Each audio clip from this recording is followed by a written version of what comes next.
ধন্যবাদ। আপনারা সবাই জানেন যে আমাদের পেট্রোল অক্টেনের কোনো সংকট নাই, একটা বৈশ্বিক সংকট রয়েছে, যে কারণে আমাদের জ্বালানি মন্ত্রণালয়, জ্বালানি খনিজ সম্পদ বিদ্যুৎ মন্ত্রণালয়ের মাননীয় মন্ত্রী মহোদয় বলেছেন যে আমরা যাতে যে কোনো ধরনের সংকট যদি সামনে আসে সেই সংকটে যাতে আমরা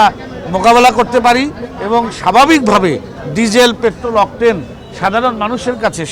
যারা গ্রাহক তাদের কাছে পৌঁছে দিতে পারি, সেজন্য আমরা একটা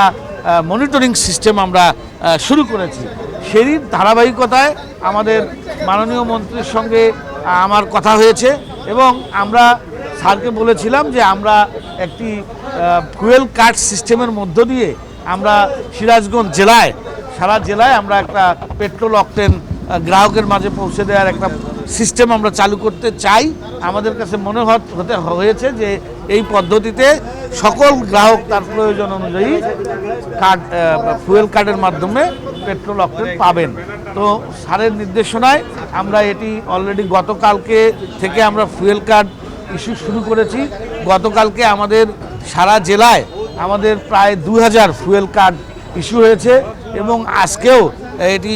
ইস্যুর কার্যক্রম শুরু হয়েছে এবং আমরা আশা করছি যে 15 থেকে 20,000 ফুয়েল কার্ড আমাদের ইস্যু হতে পারে। সেজন্য আমরা আগামী 4 তারিখ পর্যন্ত এই ফুয়েল কার্ড আমরা ইস্যু করব এবং আজকে থেকে আমরা 1 এপ্রিল থেকে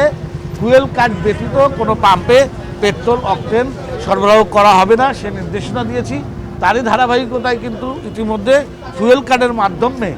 আমাদের যারা মোটর যান এবং মোটর বাইকের যারা চালক রয়েছেন তারা তাদের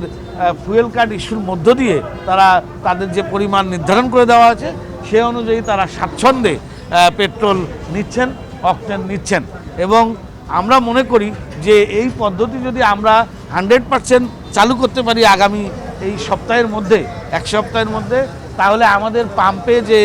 অযাচিত ভিড় বা যাদের অবৈধভাবে মজুদের যে টেন্ডেন্সি, সেই টেন্ডেন্সিগুলো বন্ধ হয়ে যাবে, অবৈধ মজুদ বন্ধ হয়ে যাবে এবং পেট্রোল পাম্পগুলো একদম স্বাচ্ছন্দ্যে